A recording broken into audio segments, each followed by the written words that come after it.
Rama, Rama, finally আমার ট্রান্সফারটা হয়ে গেল আজমগড়ে। আজমগড়ে? কিন্তু ও তো অনেক দূর। তুমি ওখানে ট্রান্সফারটা না নিলেই পারতে। কি করব বলো, চাকরির ব্যাপার, আমার হাতে তো কিছু নেই না। আর তুমি চিন্তা করো না, আমি সব খবর নিয়ে নিয়েছি, কোনো অসুবিধা হবে না। তুমি এক কাজ করো, তাড়াতাড়ি সব গোছগাছ শুরু করো, আমাদের পরশুই এখান থেকে বেরিয়ে যেতে হবে। পরশুদিন? সব ঠিকঠাক গুছিয়ে নিয়েছো তো? হ্যাঁ, আমি গুছিয়ে নিয়েছি। তোমার হাতে ওটা কি? এটা আমাদের কুলদেবী। তুমি ওখানে গিয়ে একটা পণ্ডিতের খোঁজ করো। আমাদের গিয়ে ওই বাড়িতেই কুলদেবীর মূর্তি প্রতিষ্ঠা করতে হবে। আচ্ছা। অজয় অফিসের গাড়ি করে সে ও তার স্ত্রী বেরিয়ে পড়ল আজমগড়ের উদ্দেশ্যে। কিন্তু ওরা জানতো না ওদের সাথে কি হতে চলেছে। ওরা দুজনেই খুব খুশি ছিল। অজয় আর রমার পৌঁছাতে পৌঁছাতে সন্ধ্যা হয়ে গেল।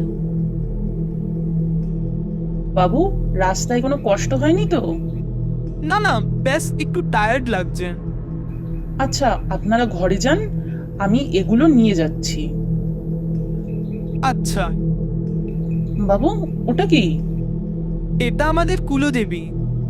ও হ্যাঁ, শোনো, বলছি যে কাল সকালে কোনো একটা পণ্ডিতকে পাঠিয়ে দিও তো, এই মূর্তিটা প্রতিষ্ঠা করতে হবে। আচ্ছা বাবু। রমা আর অজয় এরপর ঘরে চলে গেল। খুব টায়ার্ড ছিল, সেই কারণে তাড়াতাড়ি খেয়ে দিয়ে ওরা শুয়ে পড়ল। পরের দিন সকালবেলা বলছি, আপনারা মানে আপনাদের কুলদেবীর মূর্তি স্থাপন করতে হবে তো? হ্যাঁ হ্যাঁ, আপনি ভিতরে আসুন। পুরোহিত মন্ত্র জপ করতে শুরু করলো। মূর্তি আনুন। রমা মূর্তিটা আনলো এবং পুরোহিতের হাতে দিল। পুরোহিত মূর্তিটিকে দেখে চমকে উঠল। পুরোহিত মন্ত্র পড়ে মূর্তিটি স্থাপন করলো। বলছি, এরকম মূর্তি আমি প্রথমবার দেখলাম। এটা কোন দেবীর মূর্তি? এটা বগলা ভৈরবীর মূর্তি। বগলা ভৈরবীর মূর্তি তো বেশিরভাগ তান্ত্রিকরা পুজো করে। না না ঠাকুরমশাই, আমাদের গ্রামে সকলেই এই মূর্তি পুজো করে। তারপর ঠাকুরমশাই নিজের দক্ষিণা নিয়ে ওখান থেকে চলে গেলেন। সন্ধ্যাবেলায় যখন মন্দিরে অজয়ের বাড়ির চাকরটা এলো, সাবধানে থেকো গো, তোমার মালিকরা তো মনে হয় তান্ত্রিক। হ্যাঁ, দেখে তো সরল সাদাসিধেই মনে হলো।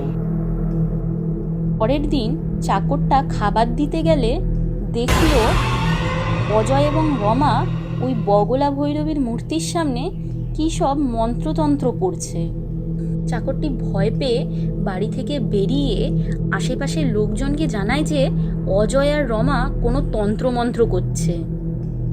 আমাদের এরকম তন্ত্রবিদ্যা জানা লোক এ গ্রামে থাকতে দেওয়া উচিত না। আমারও তো খুব ভয় করছে। আমি তো শুনেছি এইসব তন্ত্রমন্ত্র জানা লোকেরা বাচ্চাদেরও বলি দেয়। আমার তো ভেবেই বুক কাঁপছে। আমাদের উচিত এই গ্রাম থেকে ওদের বের করে দেওয়া। হ্যাঁ হ্যাঁ, ঠিক বলেছ। চলো ওদের বাড়ি গিয়ে ওদের বার করে দিই। সবাই মিলে ওদের বাড়ি গেল একজোট হয়ে। তখন অজয় ও রমা সন্ধ্যা আরতি করছিল। কি হয়েছে? কি হয়েছে, কোনো প্রবলেম? প্রবলেম হলে তোমরা তোমরা তন্ত্রবিদ্যা করো। আমরা তোমাদের মতো লোকেদের আমাদের গ্রামে থাকতে দেব না। তোমাদের এই গ্রাম ছাড়তেই হবে। না না, আপনাদের কথা ভুল হচ্ছে, আমরা এসব কিছুই করি না। তাহলে এই মূর্তি এখানে কি করছে? এটা আমাদের কুলদেবী মা বগলা ভৈরবীর মূর্তি। ইনি তো ভূত প্রেতের দেবী। হ্যাঁ, কিন্তু ইনি আমাদের কুলদেবী। প্রতিবেশীরা সবাই অজয় আর রমার দিকে এগিয়ে গেলে এই সময় ভুল করে রমার শাড়ির আঁচলটি প্রদীপের আগুনে লেগে যায়। অজয় বাঁচাতে আসলে তাড়াহুড়ো করে পাশের প্রদীপটাও পড়ে অজয়ের গায়ে আগুন লেগে যায়। ফলে দুজনেই পুড়তে থাকে।